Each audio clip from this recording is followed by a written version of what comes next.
What's up, everyone? Welcome in to week 8 of the Lowdown. Last week's record was 6-3, bringing the yearly record to 73-20.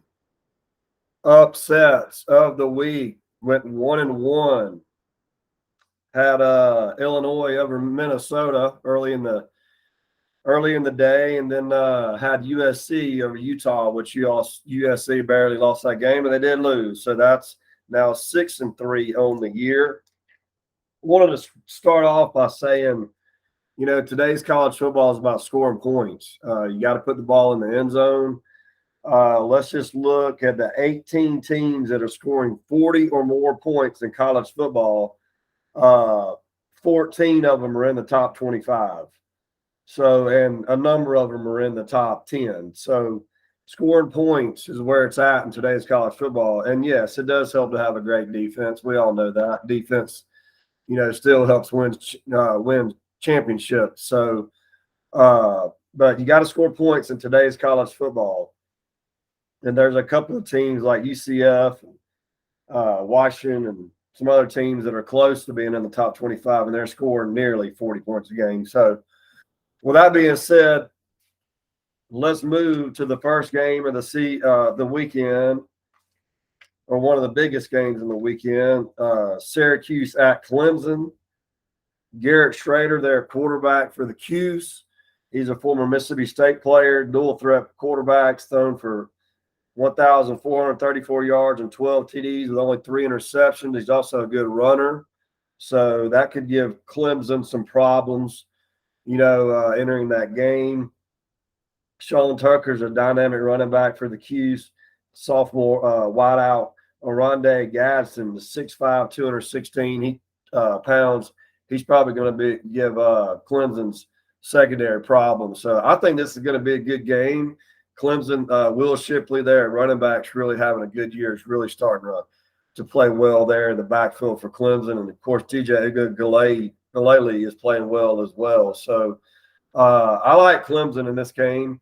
I think it's going to be a pretty high-scoring game. I'll go Clemson 30, Syracuse 26. Iowa at Ohio State. Look, man, Iowa can't score. Their offense is terrible. Ohio State's looking like they're getting into a rhythm there at, playing offense. So I like Ohio State big right here. I like Ohio State 48 to Iowa 10. UT Martin at Tennessee. What a victory for Tennessee last weekend. That was a lot of long frustration, years of frustration that Tennessee fans, got rid of last weekend, and good for them. I mean, it's good when Tennessee's good in the SEC. With that said, moving forward, don't get too cocky, Vols fans, because Kentucky and Georgia are coming up. And, yeah, I think you can beat both of those teams, but could lose to them as well. And then you go from hero to zero pretty quick. So a lot of football left to be played for Tennessee. I think they got to split those two games, one or the other, with Kentucky and Georgia. They cannot lose both of those games and still expect to make the playoff. Cincinnati at SMU. Cincinnati, Ben Bryant's dual threat quarterback there for him, thrown for 1,561 yards and 15 TDs. He has thrown a couple of interceptions, though, so he can be had doing that.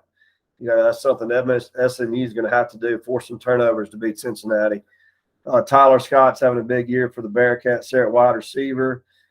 Tanner Mordecai for SMU. He's already eclipsed 2,000 yards passing, has 15 TDs. Both of these teams can score points. Cincinnati enters as a slight favorite, but I'm gonna say SMU pulls the upset here. I'm gonna go. This is one of my upsets of the week. I'm gonna go SMU 45, Cincinnati 42. Boston College at Wake Forest 2:30 game. I don't think that's gonna be too much of a game. I like Sam Hartman and Wake Forest rolling there. I'll say 38 to 20, 48 to 22. I'll get actually bigger than that. 48 to 17, Wake Forest. Huge game in SEC West Saturday afternoon. Ole Miss at LSU. Last weekend, Ole Miss had a real tough time stopping Auburn's running attack. So I'm a little concerned about Ole Miss's defense. Now, if they go into this game and beat LSU, then I'll have a little bit more confidence in them. But, I mean, they've had their toughest games at home this year. So let's see what they do in a road environment. Last week, LSU was 5 of 5 in the red zone. Excuse me, my sinus is going great. 5 of 5 in the red zone and looked impressive in a win over Florida. LSU has had a tough time stopping the run, though, so that'll be an interesting matchup to watch here. How can LSU's run defense stop or handle, I should say, Ole Miss's run defense? Jaden Daniels really playing well at quarterback. Keishawn Butte, I mean, he's on the LSU football team. He had a good game last week against Florida. If LSU wins this game, they're going to be in first place in the SEC West. Brian Kelly's first season. So still got a game against Alabama looming as well. But this could be huge. This is a huge game for both teams. I'm going to give the edge to LSU right here because it's at home and the end of that game is going to be at night. There'll be a lot of energy there. I'm going to go LSU 48, Ole Miss 45. Texas at Oklahoma State. Oklahoma State's had a hard time stopping good running backs. P.J. Robinson is one of them for Texas. Spencer Sanders there at quarterback. They blew a lead late against TCU last weekend. Should have won that game, but blew a lead. Oklahoma State's always tough at home, and they're an underdog here. So I say this is another upset. I'm gonna go Oklahoma State, high scoring game. Quinn Ewers is playing really good there at quarterback for Texas. They're scoring points. I like Oklahoma State 42, Texas 37. Big game in the Pac-12, UCLA at Oregon. I've said it before, this UCLA team is really playing well. Both these teams come into this game. UCLA scoring 41 points a game, Oregon 42. Bo Nix is having a heck of a year at quarterback there for the Ducks. Troy Franklin's his main target there in the passing game. UCLA, Dorian Thompson-Robinson, he's having a great year behind center for UCLA. He's really dangerous with his legs, as is Bo Nix. So both these quarterbacks can run. Thompson-Robinson's long this year was 68 yards.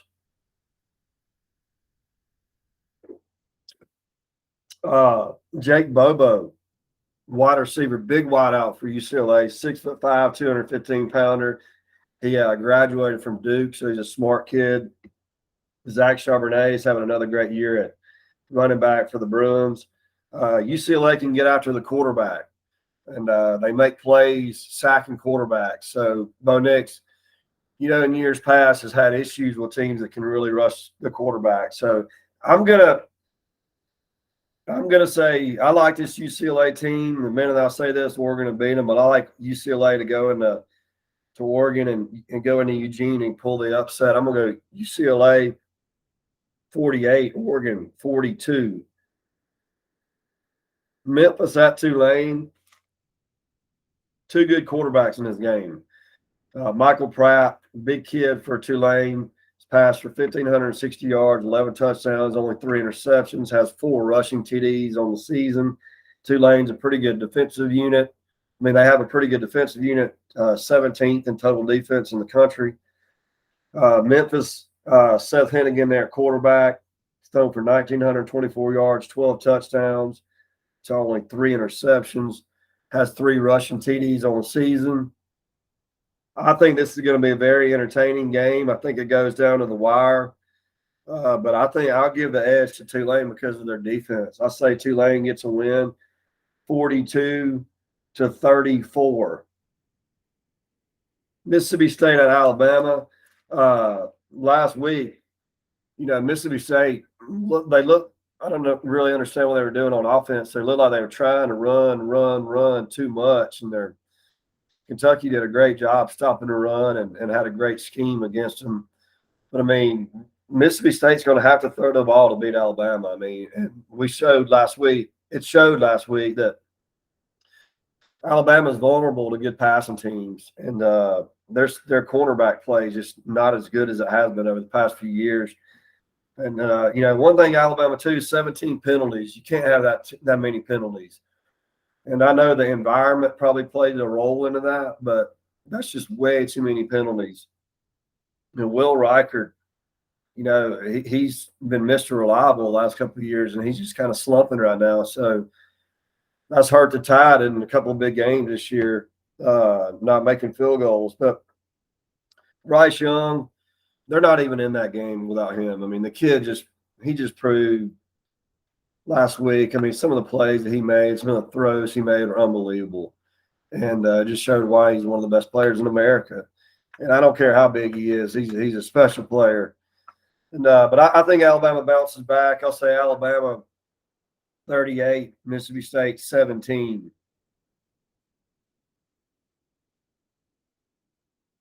Penn State, Minnesota at Penn State 6:30. Oh man, I was really surprised how Michigan handled Penn State last week. I picked Penn State to go in there and beat them, and boy, was I wrong. The Michigan offensive line, I've talked about some guys, the center and the guard. I mean, those guys are nasty. It's a big reason why Michigan, they average 42.7 points per game and are giving up 12 points per game. That's pretty dynamic combo right there. And nobody's really talking about them as far as national championship contender, but J.J. McCarthy there at quarterback, Blake Corum there running back, and that offensive line, they're in the mix. So keep an eye on them. I do think Penn State bounces back in a big way against Minnesota, who's not really that good. I'll say Penn State 38, Minnesota 20. Big one in the Big 12, Kansas State at TCU. TCU's been should have lost last week against Oklahoma State, but pulled it out, showed what a good team they are, showed what they're made of. Max Duggan there is a heck of a player there at quarterback for them, having a big season. Quentin Johnson, their big play wideout, number one. He's a special player. But so is Adrian Martinez right now, who's playing lights out. Deuce Vaughn. Y'all haven't seen this kid play. Take time to watch you play. He's like a little Darren Sproles clone. And he's not a big kid. I think he's 5'5", 5'6", 176 pounds, but he is a special player. And so I'm going to go TCU. I think Kansas State goes in there and gets a win. That's a rugged bunch. And I think they kind of start taking control in that Big 12. So I'm going to go Kansas State 42, TCU 37. All right, guys. Good luck to your teams this week, and we'll see what happens. A lot of good football coming up. We're about to really separate the good from the great. So you guys have a good weekend. Good luck to your teams, and I'll talk to you soon.